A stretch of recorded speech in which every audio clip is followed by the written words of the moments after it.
There is a hidden history that has been deliberately obfuscated from the peoples of the world, and that's why I am on the trail of the Nephilim. The Genesis 6 narrative states that the Nephilim are on the earth in those days and also afterwards. If that's true, can we find evidence that corroborates this? I'm L.A. Marzulli. Join me as we go on the trail of the Nephilim.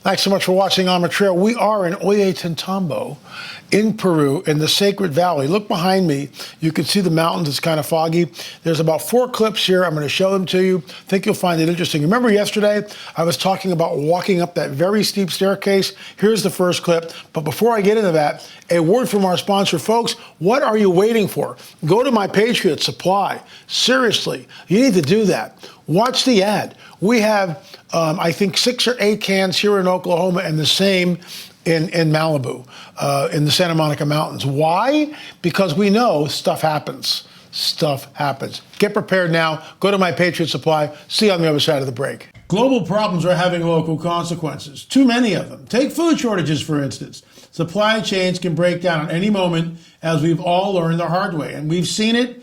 We're experiencing it in real time right now. That means now is the time to get yourself some emergency food from our good friends at My Patriot Supply. They're America's largest preparedness company with millions of happy, well-prepared customers. Let me just stop right there, folks. We've got cans in Oklahoma. We've got cans out here in an undisclosed location somewhere deep in the heart of the Santa Monica Mountains. So we love their product. It's great, and we're stocked up. My Patriot Supply food lasts for up to 25 years in storage. It's an insurance policy that you can eat. When you need it, it will be there. Act now and save $50 on a handy 4-week emergency food kit. The kit provides breakfast, lunch, dinner, drinks, and snacks, totaling over 2,000 calories a day. Every person in your family should have one of these. Go to my special website, preparewithla.com, and save $50 on each 4-week food kit you purchase today. That's preparewithla.com. Those who know what's coming are using today to prepare. Once again, preparewithla.com. So here's the first clip. This is LA walking up this very, very steep staircase in Ollantaytambo. Check it out.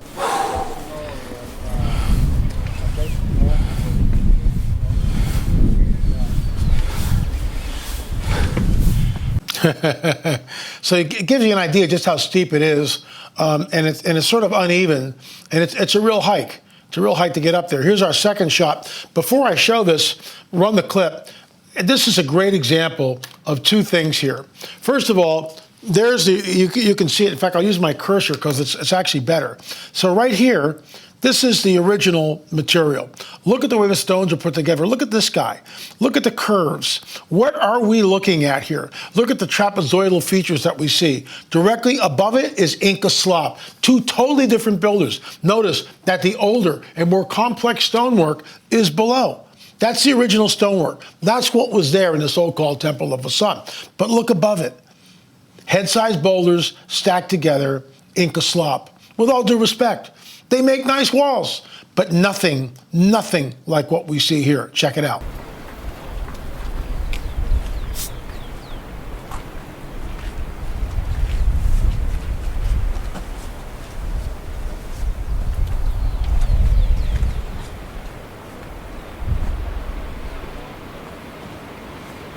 I got to tell you, folks, just seeing that in some ways makes me a little homesick.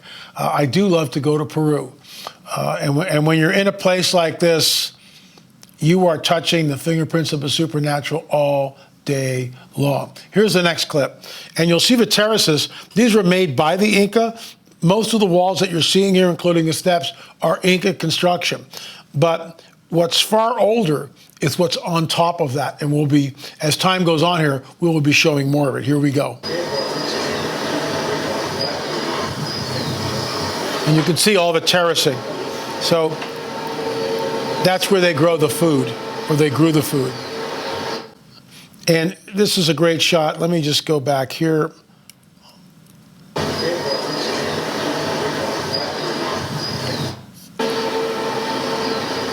And that's really another good shot of the Sacred Valley. Rolling back a little bit, I just want to show you this again. See the steps? So what the Inca did, they created these basic gardens, is what they are, and they're all around the area.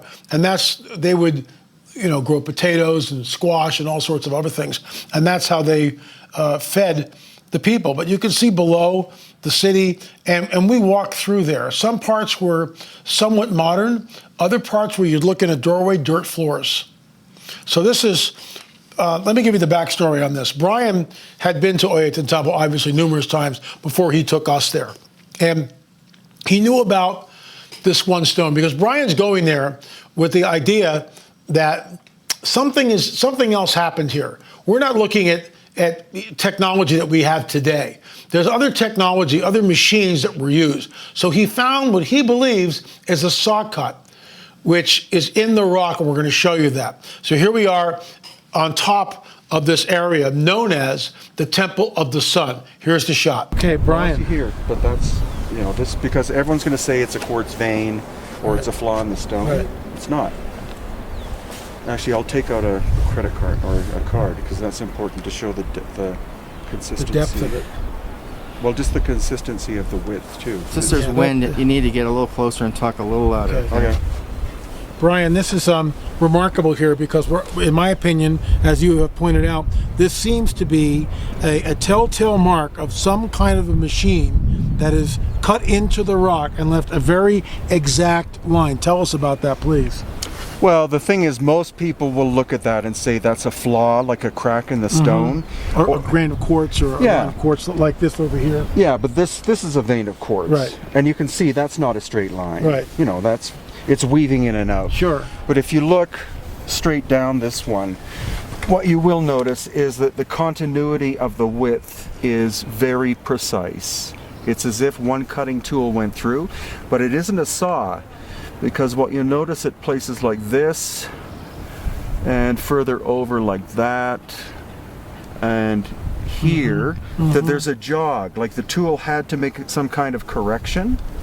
And it wasn't cutting very deep because with putting this card in, it's only going in between 1/8 and 1/4 of an inch. But down at this point, this is where it goes in a lot deeper. Interesting. So engineers I've showed this to more or less state that they think that this is some kind of tool, but not a tool that we have. We don't have a tool that can, as far as I know, that can accomplish this. It isn't a saw. It's almost some kind of ultrasonic handheld machine, because that's why we see these jogs in it. It's like whoever's holding the tool slips at places. But theoretically, what you could do with that tool is you could not only create straight lines, you could create curves. Sure. And most of the stones here are curved, they're not straight lines. And we can see that perhaps the tool has already cut this section of the stone, and for whatever reason, coffee break time, the holder of the stone, or holder of the tool rather, stopped right here. But we see that he's already carved this part of the face out. It's very uniform, it's very at the same angle, very flush, and sort of the edges are not smooth like the other ones, but they are smooth. Fascinating, just absolutely fascinating. Well, also the amount of weathering that's on this stone. Yes. This, I don't think, was done hundreds of years ago. I'm not a geologist, but I think it's thousands of years of weathering, because this is granite. Granite is a very hard stone. And so I honestly think that we are looking at a really good example of lost ancient technology. Yes. And so there you go, lost ancient technology, and that's why I am on the trail. Folks, you can be on the trail without ever leaving the comfort of your living room. All you need to do is just go to streaming.lamarzulli.net, streaming.lamarzulli.net. There they are. You can download all 7 of them. I would ask you to do that. Why? Because I'll be honest with you, that's how we make our living. and finances are a little slack right now. We could use some, we're not asking for donations. If you want to donate, that's great. But better yet, go to streaming.lamarzulli.net, download all 7 of them, and start watching. What are you waiting for? There is a hidden history that has been deliberately obfuscated from the peoples of the world. Okay, I will be Eyes to See conference in Dallas, March 17th to the 20th. Hear the Watchmen, hearthewatchmen.com, hearthewatchmen.com. Use promo code LA20 and get $20 off. I will see you there. Sign up today. Tickets are going fast. Sign up. What is it, like 20 days? And we'll be there. Really cool. Can't wait. First conference in 2 years. Here's our daily UFO update, and it's from UFOinsight.com. Check them out. They're really good. The Portage County UFO chase. This went on for basically 80 miles. It took hours. It was unbelievable. With police cars and multiple police cars joining a chase, this UFO just played like a cat and mouse deal. So these are quotes from the actual transcript from the policeman. When I looked in this wooded area behind us, I saw this thing. At this time, it was coming up to about treetop level. I'd say at about 100 feet. It started moving toward us. Barney was still watching the car. The UFO kept getting brighter, and the area started to get lit up. I told him to look over his shoulder, and he did.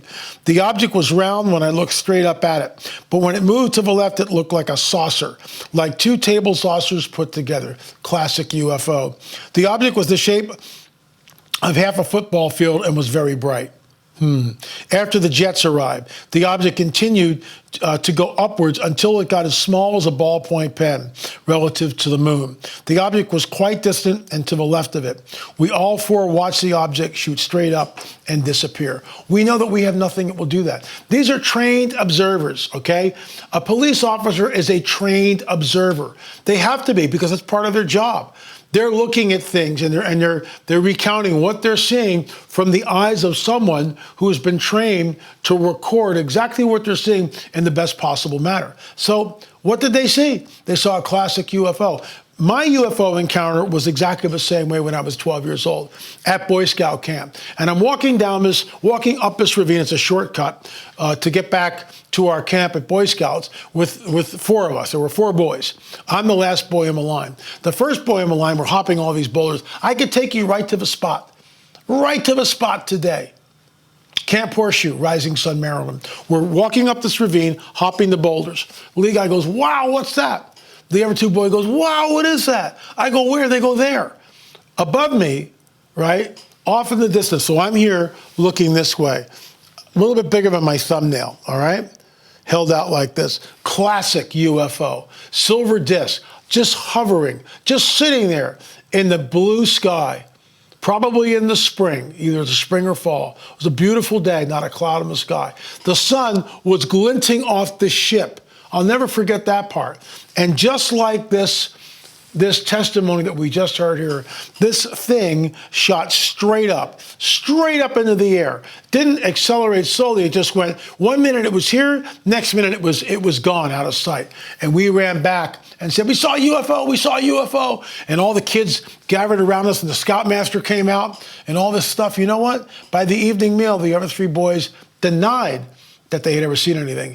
If you're one of those kids who is now an adult in their late 60s or early 70s, shoot me an email at la@lamarzulli.net. I would love to talk to you. It did happen. Folks, you can go and open up the text box right below this video and scroll down a little way, free UFO film, UFO disclosure, The Coming, Great Deception, and the Luciferian Endgame, which is why we cover the UFO phenomenon absolutely every day. If you have seen a UFO, orbs, lights in the sky, shoot me an email. If you've had an encounter, sleep paralysis, seen the grays, if you've got good video or photographs, please shoot me an email, la@lamarzulli.net, la@lamarzulli.net. This is a clearinghouse for all things UFO. Anyway, folks, that's all the time I have for. Thanks so much for watching. Remember, we'll see you on the air or in the air.